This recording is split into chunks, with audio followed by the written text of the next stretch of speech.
speak the truth frankly and boldly. Hey there to everyone. Thank you so much for joining me today. I am so delighted to have a chance to talk with Anatalio. I am excited about the work he's been doing. I'm excited about the research he's been doing and the insight he's developing. And I really think that what we're going to learn and talk about today is so unbelievably crucial. Anatalio, this is completely wonderful, but as a human living in Southern Ohio on a gray, rainy day, what the heck is the story with where you are? Because it is gorgeous.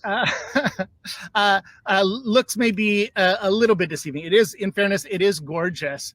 However, I had to make I had to improvise this morning. I was told, I don't even know how the quality of my communication is. My wife is on a business video call. My kids are doing online learning, so they're all streaming, probably in high def. I don't know what the bandwidth is I have available to me, but I got kicked out of where I needed to be because I gave it up for my kids. So I am actually on the roof of my house right now. It's and frankly, I haven't worn a collared shirt. I thought this would be special. I haven't worn a collared shirt in a month, but I need this jacket on because it's cold. Now it'll get warmer. It's California. In the afternoon, it'll be warmer. I'm freezing right now, and I'm on the roof. You can see that's actually there. That is my roof, and you can't quite see, but over there is my chimney. This is certainly one of the most dangerous interviews I have ever done in my life.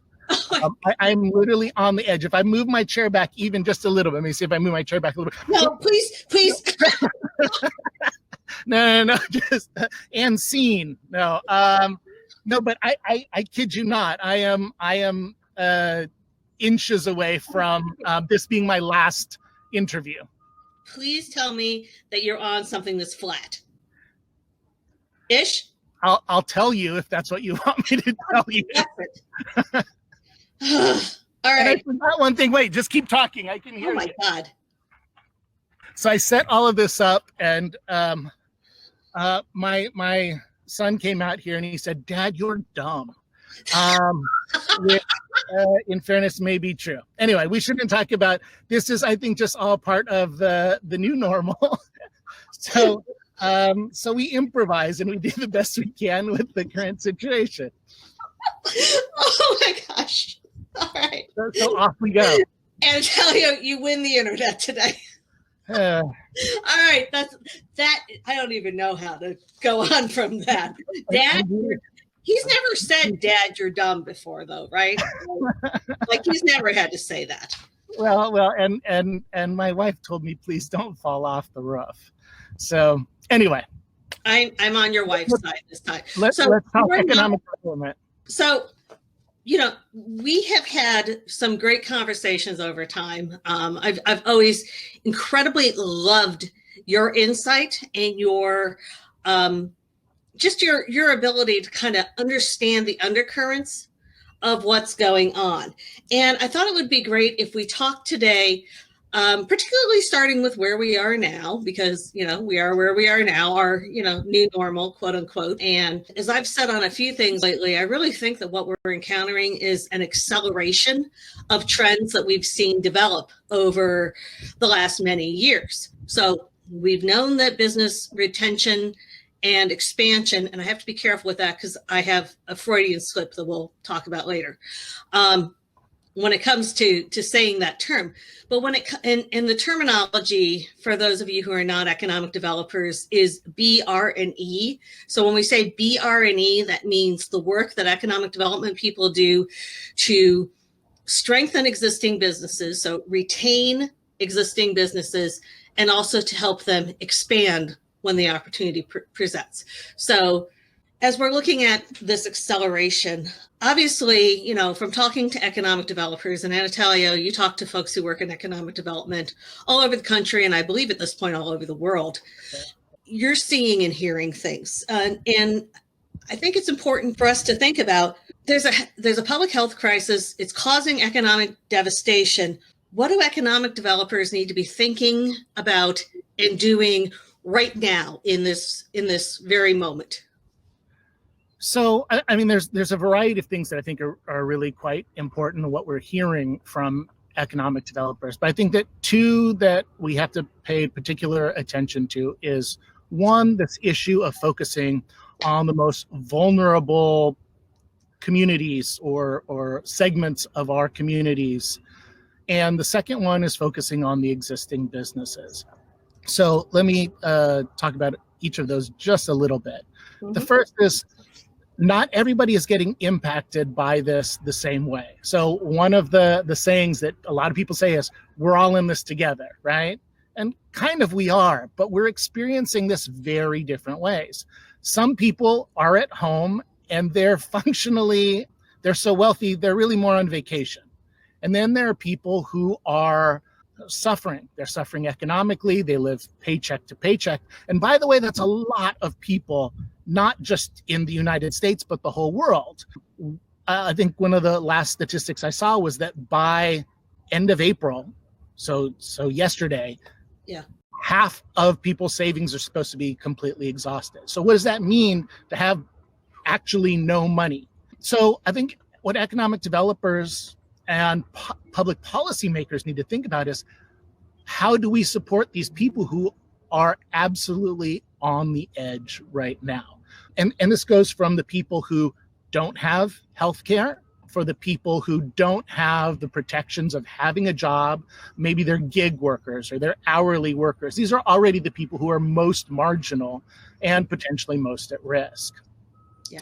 The second part of that is about the local businesses, because the local businesses are what makes every economy go. It's what employs the local residents. It's what creates the taxes that help fund government and, the police and fire and the roads. So this is another area that is just absolutely important. And what the research that we are seeing and what we've collected have shown is that actually economic developers are really focused on local businesses right now. Yes. The concern is are we making sure that the most marginal people in our communities are also saved? No, that's really excellent to hear and to hear you talking about. The numbers, there's lots of numbers that are floating around, but they've been very consistent. And this is going back 20 years with regard to the percentage of employment that is created by local small businesses, the percentage of reinvestment through the work that I've been doing with Amoeba, the American Independent Business Alliance. There's exhaustive information with that organization talking about the local multiplier effect. So all of this stuff, really, to an extent, we knew all of this, but we haven't really put it into practice. And I really hugely appreciated bringing, the individuals, the humans who are most at risk into the conversation here, and not saying, oh, that's somebody else's problem, which so often is what people in economic development, sometimes we have a tendency to want to kind of segment that's somebody else's job to take care of that. Well, there's a risk in economic development that we just treat business as an abstraction, as if it's a company and this is some theoretical unit. But really, businesses are people. They are the owners. They are the workers. And so there is definitely a human element to this. And I think that's where economic developers need to be. We need to show empathy because it's the right thing to do. Empathy is hard. Empathy is scary. Empathy means having to say, I don't know, and I can't fix it. And look, we're not going to have all of the answers to this. Is a big problem. And most of the economic developers that I work with are at the state and the local or regional level, less so at the national, although we do work with some national organizations also. Mm-hmm. But they don't have all of the levers that they need to be able to solve these problems. Yeah.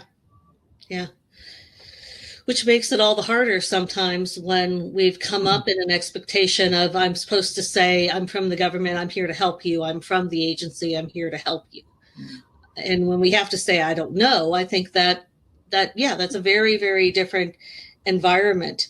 One of the things that I think is also really interesting in what you said is that when we talk about small businesses and we talk about populations that are at risk, that are overexposed in this situation, that also those are not mutually separate audiences. Those are very often the same people. The person who runs the local auto body shop, who's African American, may have very little to no savings to fall back on. And, it's not, those aren't two separated issues. They really do fit together. So that's really in some respects a powerful, I would argue, a sea change in how we think about the role of economic development. And like I said before, I think that's been coming. What do you think is coming for people who do economic development work after this crisis is resolved, after we have a vaccine, after we have whatever our new normal is?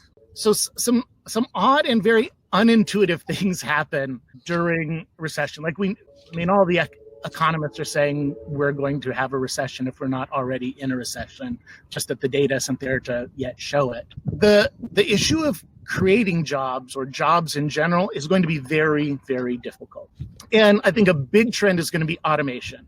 Why is this going to happen? Because it's a little bit counterintuitive, because you would think, okay, there's very high unemployment, so there's going to be, it'll decrease wages, right? So why would you go to automation if the cost of labor is now cheaper, right? That's intuitive.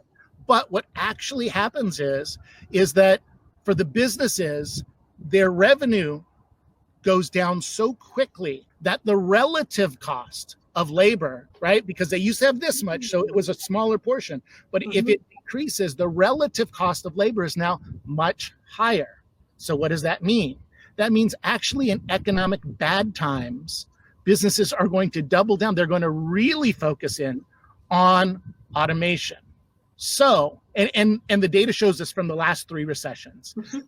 And so it's not the first thing that you think will happen, but every time that we've come out of recession, there's been a big focus on automation, whether it's software or robots or whatever that situation is. And who gets hurt by this, who the people are who lose the jobs is very clear. It is the most marginal groups. It is the people whose jobs are most easily automated. And so these are some of the people who have lower incomes, less education levels. But for people who think that they're going to be able to save their job or their industry is going to be protected because they have a college degree, that's not the case. This, I think, it's just becoming wider and wider in terms of who are impacted. So for economic developers or investment promotion agencies who are measured on this metric of job creation, they're also going to be in a very difficult position, because how do you create jobs in a situation where automation is so powerful? Kind of related to that issue is this issue of there's this decoupling of GDP from jobs. Like GDP keeps going up, right? But the jobs aren't necessarily, like, you can just get so much more productivity, either out of a person or a person that's aided by software or robot or whatever the case is. So those things are, you can have an economic recovery, and I will kind of say that as loosely, because again, the question is recovery for who, right? Yeah. You can have increase of productivity without the increase of people. If you actually drill down into the data, you look and you go, gosh, there's all these metros that over the last few years or last couple of decades have had so much economic growth. But then you look at, well, what was the actual impact of all of this growth on median wages or average wages? And there hasn't been an increase. In fact, some of the most economically robust places in terms of output, economic output, incomes have gone down. Yes. So I think that these trends are going to accelerate in ways that we as economic developers have to be prepared for. How would one prepare for that? I mean, that's a profound change. It is. Do you have a sense of what being prepared for that looks like possibly at this point? And I know we're getting into, sort of crystal ball land here. Yeah. So I'll just give 3 quick answers. All of these actually I wrote a piece for FDI Intelligence magazine somewhat recently about this. And the short version is this. 1, there needs to be transitioning of work and people need to be reskilled. So that's the first thing. The second is that regions, economic regions, cities, whatever the areas that you serve as an economic developer, they need to be on the winning side of the tech transition. And, and the question is, can everybody be a winner? Because what happens is if you are not a region that is innovative and has tech behind it, you're a region that's going to be left behind. You are going to be the have-nots of the future economy. And that's challenging, especially challenging for rural communities. If you're a rural community and you don't have access to broadband, it's not a good future. So, and then the third thing is that the entire physical structure of what our landscape looks like today was not based on a world of increased automation. So think about the drive-through that you go to, where you go to get your oil change, getting gas and all. I'm just talking about car things, right? Because cars are getting automated. The driverless car, what is the impact on that? Well, do I need a Lyft driver or an Uber driver if the car drives itself anyways? These all have significant impacts. Mm-hmm. So city planners and economic developers have to get together because the physical landscape itself has to change. That's fascinating. And, both you and I have academic backgrounds in urban planning and work experience in economic development. So it's always fascinating to talk to folks who tie those pieces together. So you mentioned the writing that you've done for FDI, and your writing, when you post on, whether it's on LinkedIn, it's on FDI, it's on a variety of other sources, you're always very insightful and you always have a very deep grounding in data, in both practical data, and it's all practical, but in quantitative data and in case study. So you put out a new white paper. I believe it hit the streets yesterday, if I got that correctly. And I was privileged to get an advanced copy and went through it pretty carefully. And it's completely just jammed to the gills with really good information. And it covers the gamut of issues associated that some of what we've talked about and some of what I think we're probably going to talk about as we get a little more brass tacks here in the next few minutes. Well, can you give folks an overview of that white paper, what the purpose of it is, and kind of what your key findings or what surprised you or what you thought was particularly insightful coming out of that? So there were 2 things that we wanted to do with the white paper. And for anybody who's interested, you can download it for free at SizeUp.com. So the first thing is that we just wanted to understand what's going on. Because if somebody asked me, Anatalio, that you're in contact, I talk to a lot of economic developers. I work with a lot of them. I have a lot of friends all around, not just the US, but around the world. But if you ask me, it's just going to be my opinion. And so what I'd rather do is I'd rather learn from economic developers what they're experiencing so that we can all see what's happening to our profession. So that was the first thing, is we just wanted to know what's happening. The second issue is that I've been hearing so many economic developers saying, well, what can we do? How can we solve this? And there's a lot of smart things that economic developers and businesses are doing to respond to better save companies, jobs, and the economies of communities. So what we have is 10 really interesting case studies of what can be done by economic development.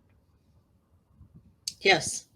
So in addition to the case studies, there's a survey, and I just want to touch on the survey before we talk about the case studies. And I went and grabbed my, highly, somewhat environmentally responsible print in black and white, but I did print it because I'm old. Let's talk a little bit about, before we get into the case studies, let's talk a little bit about the survey first, the survey results first. So you did a survey in this. Can you tell us a little bit about who you surveyed and kind of what you heard at a high level coming out of those survey responses? Because we certainly want people to read this. Yeah, so I want to be specific. This is a survey of United States economic developers.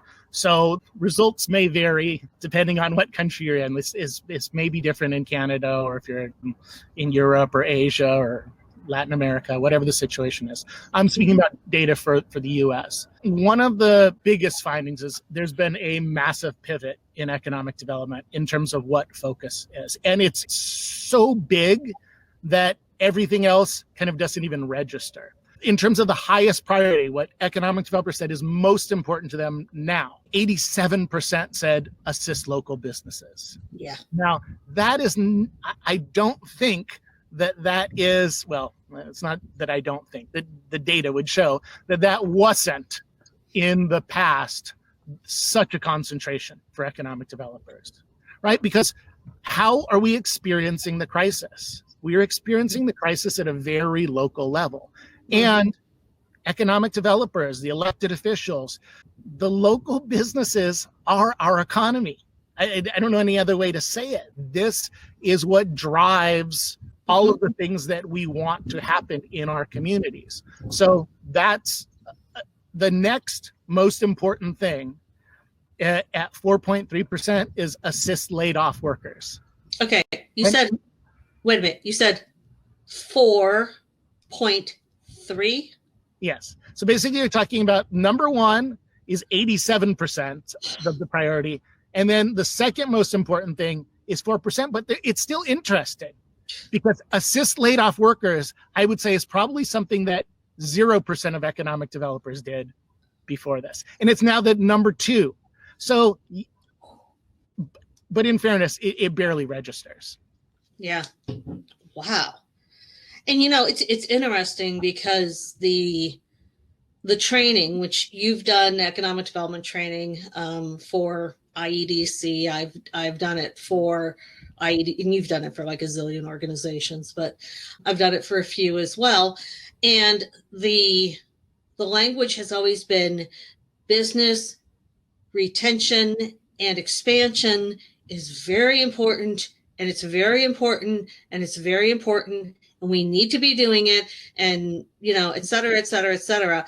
But it has, I mean, and I'll be blunt, is that I think a lot of times that has been honored more in the breach than in the doing, because it has been something that is difficult for people to do, especially if you came to economic development from a sales or a marketing background, which is to me one of the fascinating things about people who work in economic development is they come to it from 100 different career paths. And to see that pivot, and I've picked up on, I haven't done the kind of research that you have, but I've done a lot of listening and talking and hearing, and I'm hearing the same thing. And it's extraordinary how intense that shift has been. We haven't done BR&E very well in the past. Why don't you talk a little bit about what you've seen? Because I know this has been a really particular area of focus for you. And reading, for example, your articles on LinkedIn, going back a year, 2 years, there's a huge amount of insight on how exactly the things that we've said to do work and don't work. And again, bring your very empirical, very data-driven background to it. What have you seen historically in the way that we've done business recruitment and business? Now, here's the interesting thing. I mentioned a Freudian slip before. Freudian slip. I just did it. We are so used in economic, I can say that too, to talking about attraction, recruitment, etc., that even though my life has mostly been on the side of how do we build local businesses, I still slip all the time and say that wrong. Business retention and expansion. I think it's telling that even I'm saying it wrong. But as we've done business retention and expansion, what have you seen that hasn't been effective historically, meaning pre-coronavirus? How you had your whatever you call your Freudian slip or whatever. It's a longer conversation, which is not for right now, but there's a lot of inertia and there is tradition in the profession. And I think that we just always have to question tradition to see if it makes sense for what we need right now. So my background, I worked in local economic development. I did business attraction. I also did business retention and expansion. I did Main Street programs. I did redevelopment, all of these types of things. I did downtowns. And one of the things that I experience, and I imagine a lot of people who work in BR&E work experiences, is that there aren't all of the levers that we would like to really be able to be helpful. And I used to go out I would do the tradition, because this is what I was told when I came into the profession. Sorry, I just have to move this table or I am going to either,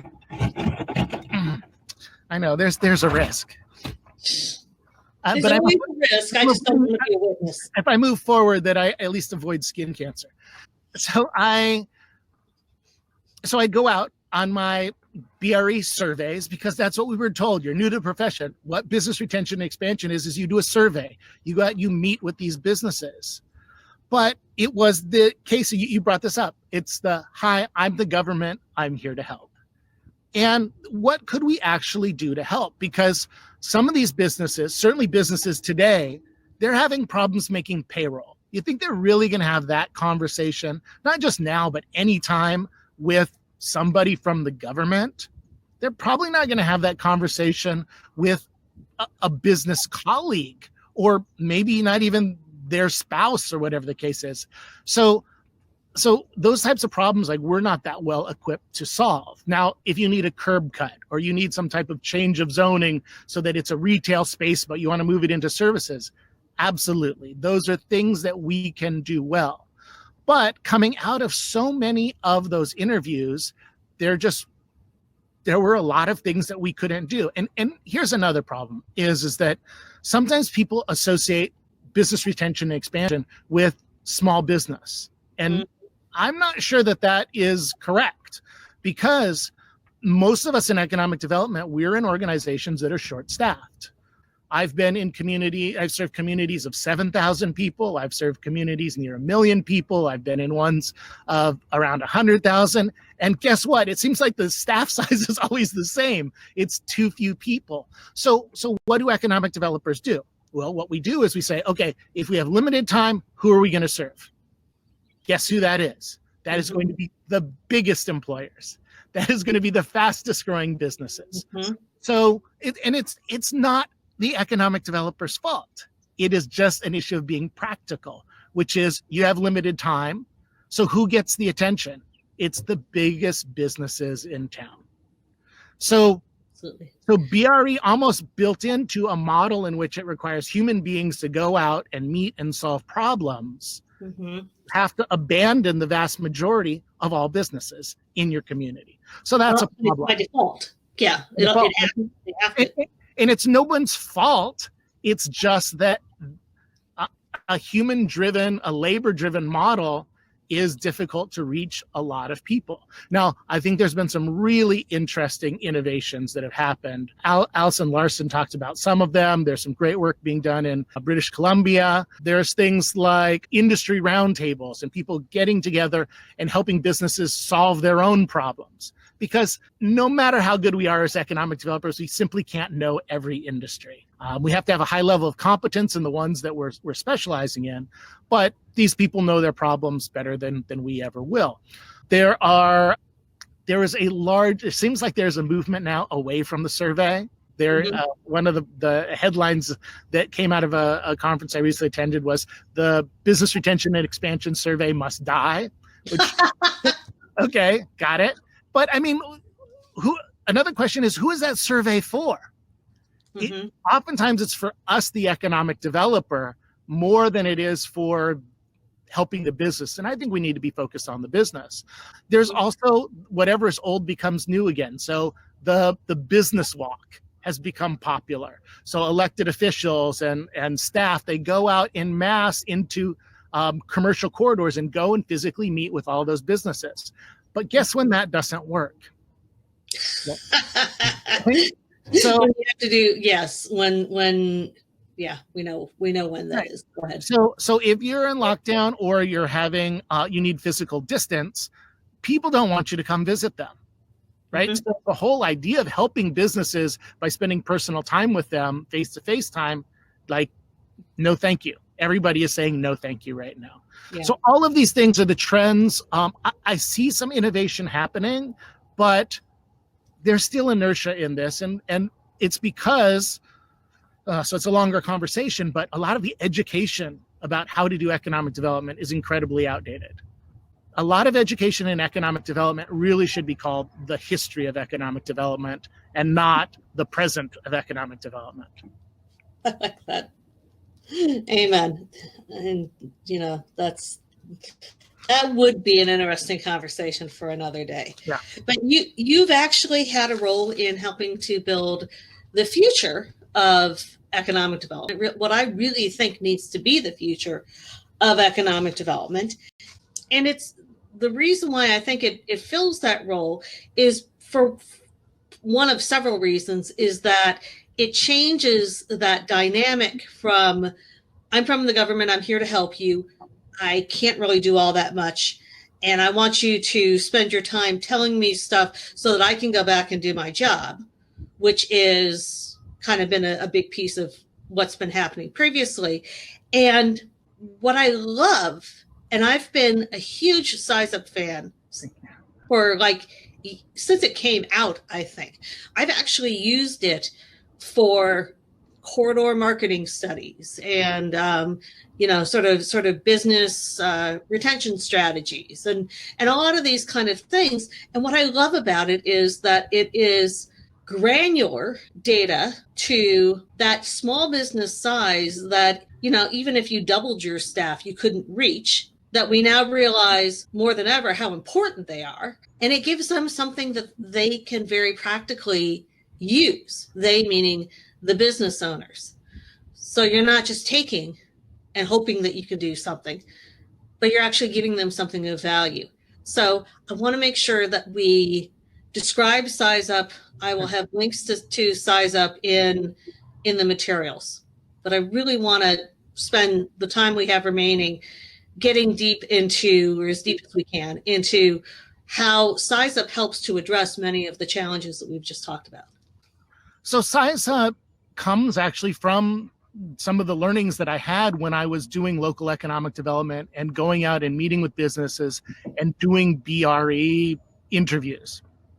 And I just realized, how was I going to get to meet if there were, and there were many more, there were thousands of businesses in some of the communities that I serve. How could I get to all of these people? It is just not possible. And it's not my fault. It's not any economic developer's fault. It's just not possible. And how could I provide them insights or tell them something new?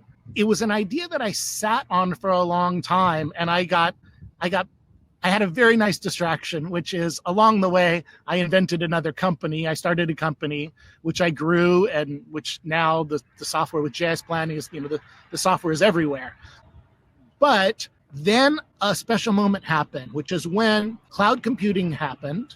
You could distribute information and services through the internet, and big data became something that was more accessible. So what SizeUp does is it helps economic development organizations better serve their local small and medium-sized businesses with market research and business intelligence that these businesses would never have access to. This is the type of information that, let's say I'm a big business. Let's say that I'm Microsoft or I am Caterpillar or something.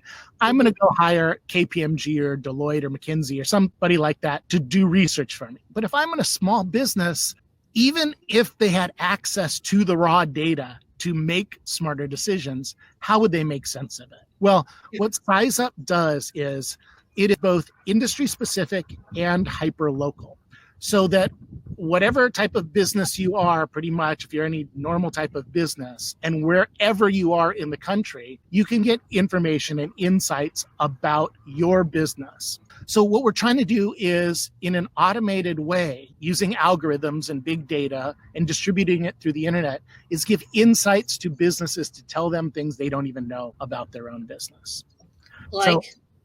So what does SizeUp do?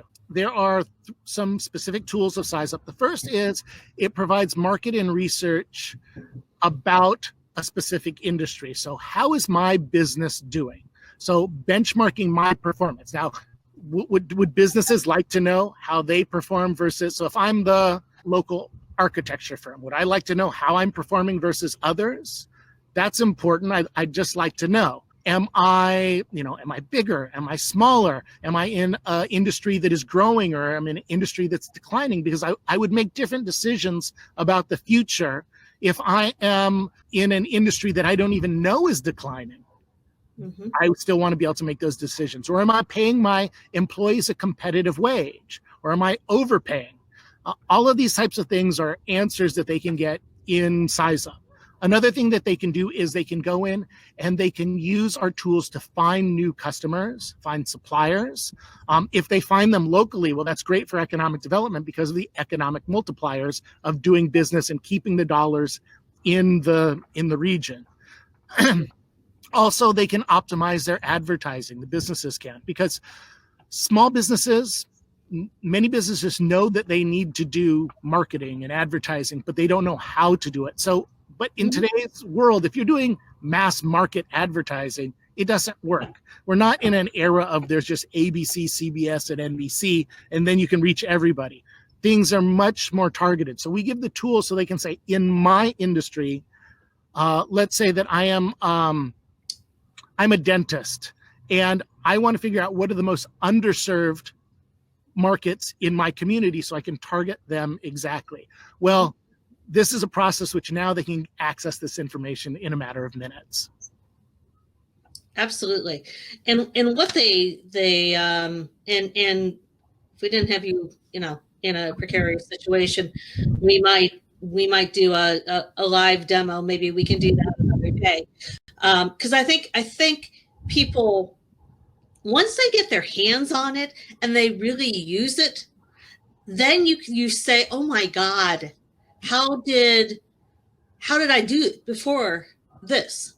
Yeah. Because I'm sorry, go ahead. Yeah, the best technology feels like magic. And for what we're seeing with economic developers and with the businesses who are using this technology, it feels, I was actually giving a talk we launched in Tucson, right? So there's been a lot of economic development organizations that right now, since they're so focused on small business, they're saying, we need SizeUp, we've got to do this. Tucson was kind of in the process already, but they launched and there was a business on there and they just couldn't believe, they're like, this is too good to be true, but it's not, because you can do these types of things today because of big data, because of supercomputing, and there's so much information that's out there. Why don't you unpack a little bit what you mean by big data? Because that's a term that folks use a lot of times, and people who don't touch tech don't really know much about it, except that it sounds kind of big and creepy. And they may not really understand how powerful that can be. So there's lots of different levels of big data. Big data can go from medium big to really big. In this case, I think for people who are new to it, they can think about big data as there's lots of different data sets. Some are structured, meaning they're like in columns and rows. Some is unstructured. But there are ways to go out and get this data, normalize it, make it readable by computers, and start to find insights. Basically, to find things that you couldn't do. And it's also becomes an issue of getting insights that humans could never figure out, just because there's just too many computations. I would say that, SizeUp, we're in the medium big data. So we're not dealing with like every single financial transaction, or we're not all of those things. But yeah, we are dealing with financial transactions. We're dealing with revenue. We're dealing with issues related to payroll. What we're doing with SizeUp was we're bringing all these data sets together in one place and presenting it in a way that even the most unsophisticated business can make sense of. Excellent. And just to kind of visualize that or kind of make that even more concrete, as you said, if you're an architect and you know that you're bringing in 100,000 in gross revenue per year, what SizeUp allows you to do is to look at all of the architecture firms or hairdressers or auto body shops or, whatever your industry is within your region, whatever you define as your trade area, and see that every other hair salon or the benchmark, the average, the mean of hair, I don't know if it's a mean or a median, but the kind of the average of the hair salons in your region are making twice as much revenue as you are. That might indicate to you that you have an untapped opportunity, at which point you can look at the marketing, the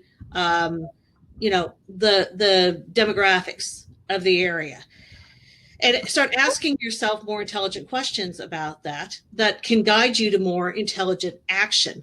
Mm-hmm. Right. So to be clear, SizeUp is industry specific and hyperlocal. We're not talking about general categories like manufacturing or wholesale. We're talking about, you are a dentist, or you are a pizza restaurant, or you are a manufacturer of flour. I mean, I don't know. There's just so many industries in there, right? It is industry specific, but it's also hyper local. Because if I'm an engineering firm in Memphis, or I am in let's say Sacramento, that may be very different. And what I want to do is understand what's going on in my area. I want to know what is happening nationally. I want to know what's happening in the state, but I also want to be as local as possible, because comparing Huntsville, Alabama, or Memphis, Tennessee, to Sacramento, to New York, to Miami, these are just different economies. So I want to know what's going on relative to my situation. The other thing is it's hyper local, and we're talking about counties or cities or regions, but no, what I'm saying is we're looking at the data at the neighborhood level. So what does this mean? It's so especially if you're in a larger city. So if you're Columbus, Ohio, or you're Dallas, right? Really a big city. What's happening on the north, south, east, and west side of towns, these are different markets. So we try to be very specific and give insights that are relative to where the businesses are. Yeah. And the extraordinary thing that you see is that, this is, as you said, coming down to the neighborhood level, which again, the part of the reason why I started using it in my work with local communities, SizeUp was a core component of an economic, a market study that I did for a very disadvantaged community in Cincinnati. For people who know Cincinnati, it's East Price Hill. And if you looked at any of this information for even the city of Cincinnati, it would have been irrelevant to this neighborhood because of the challenges this neighborhood faces. But by using SizeUp data, we were able to really get deeply into what is it that matters, that works, that is underrepresented, that is an opportunity in this place. And this is an opportunity for there's an opportunity for economic developers and businesses to enter into the way that modern business is happening. If you are a successful big business, you're making data-driven decisions. Like, because the cost of not doing that is too high. The risk and failure is potentially far too high. So, and here's the thing, it gets to this issue of scale. With software, with SizeUp, you as an economic developer, you actually can provide services to all of your businesses and at the times that they need. Think about this, our offices, when are our offices open? So maybe we're open from 8 to 5. But if you're a small business owner, or you're an entrepreneur, what are you doing during that time? You're working. Maybe you don't have time to go down to the economic development office or meet with the score advisor or go to the SBDC because you're doing work. Well, when you provide online services, now these businesses can get this information at their schedule, which means they can do it in the evenings or the mornings or the weekends. And it's completely scalable because guess what? Servers don't get tired. If you need more computing, you just add more computing, which is something you can't do with economic developers. And I do want to point out that this is additive. This is complementary. This is not that SizeUp is business retention and expansion. It is a component of a series of economic development services that more and more communities are adding. And why? Because it works. The economics work, the value, and everybody. There is no elected official saying, "Oh, small business doesn't matter," right? So puppies and kittens, yes. Right. So what's happening is that this is a way for economic development organizations to show, hey, we're doing things for our local businesses, and for the elected officials to point to it and say, hey, we're providing you market research that if you went and you tried to get this would cost you $50,000, $100,000, but we're giving it to you for free. It addresses so many of the, and I sound like I'm shilling, and I'm not. I don't have any paid relationship here. There's no check crossing my plate as a result of this. Sorry, Della. Sorry. There's no check coming for it, but I appreciate your fond words for SizeUp. No, and like I said, I've been a fan and a user for a while. You're having to hunch closer and closer, and we're coming up on an hour. So I want to give you a chance to kind of have some last words and prevent your skin cancer from developing. And okay. People with my complexion, I got some sun. Why not? Yeah, Why live in California and not get sun? It does seem stupid to me, but hey, I've been in Ohio for a long time. I just want to end on this note. A lot of the things that we've talked about, everything from the implementation of new strategies to rethinking how success is defined, a lot of that comes down to questions fundamentally of leadership, of who is doing the work, who is making the decision to move what we would hope to be in a forwardly prudent, that's like the worst phrase I think I ever came up with, but to move in a forward direction. So as we finish up here, and tell me anything else you want to, but what do you think economic development leadership looks like in this context? So as the coronavirus pandemic started, I was talking, I talked to a number of economic developers, and there were some who were basically taking a position of, ooh, this is rough. I guess we're going to really have to wait this out. And I thought, I don't think so. I don't think we can. This might be in all of our lifetimes one of the most significant moments when we need economic developers. Our leadership is important at times like this. People are looking to us. Elected officials are looking to us. Our local constituents are looking to us for what do we do to address these issues. And we can actually come up with solutions. There are very real solutions. They may not be the solutions that we had 3 months ago. In fact, we're seeing, what are some of the trends? we need technology now, right? We need technology to do our work. We need technology to serve our clients. And also, who is our customer? Who is our customer in economic development? This is worth thinking about, because I think we just discovered the local businesses are our essential customer. When we talk about, right, essential is a new word that gets used a lot. The essential customer of economic development is our local business. And so we've moved in that direction. And why? Because leadership kind of demands that we address what matters most. I'll also say this, and I think this is important for every economic developer to think about, is and I know many economic developers may change the communities where they work or things like this, but you are going to be remembered for what you do during this period, personally and professionally. Your brand, the essence of what people may see about you as coming out of this is what you do today in this coronavirus pandemic, which is having just kind of it is empirically the worst economic situation we've seen, right?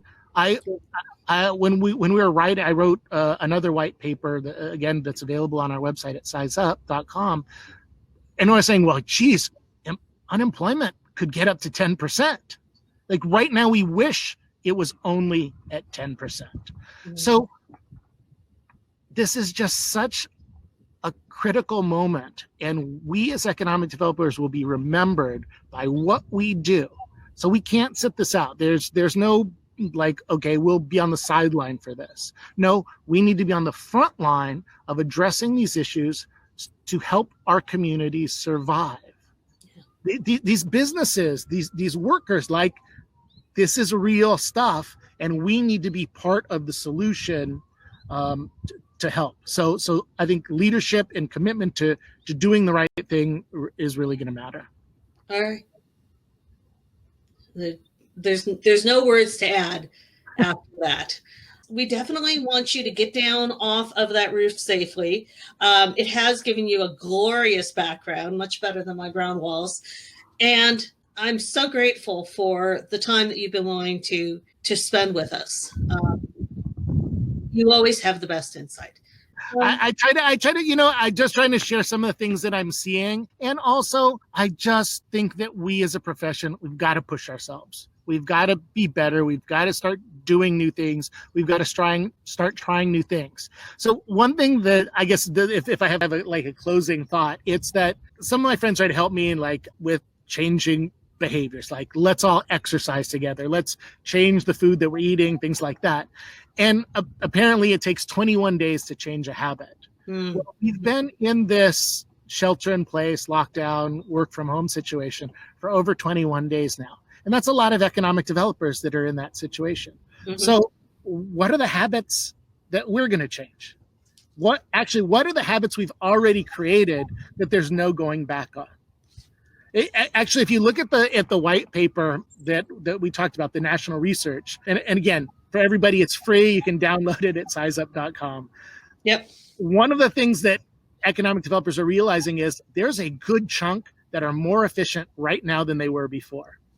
Mm-hmm. So they've learned that they can produce better work by working from home. So are we going to go back to working in the office the same amount? Maybe not. Mm-hmm. But what are the other habits? I'm hoping one of the habits is we focus, as we are now, we've learned what it is to serve our local and small businesses. So let's keep doing that. This is not a bad habit. This is a good habit. So we've learned how to do it. No matter what our specialty was in economic development, we've all had to learn, how do you serve local businesses? How do we all do BR&E? Let's just keep doing it.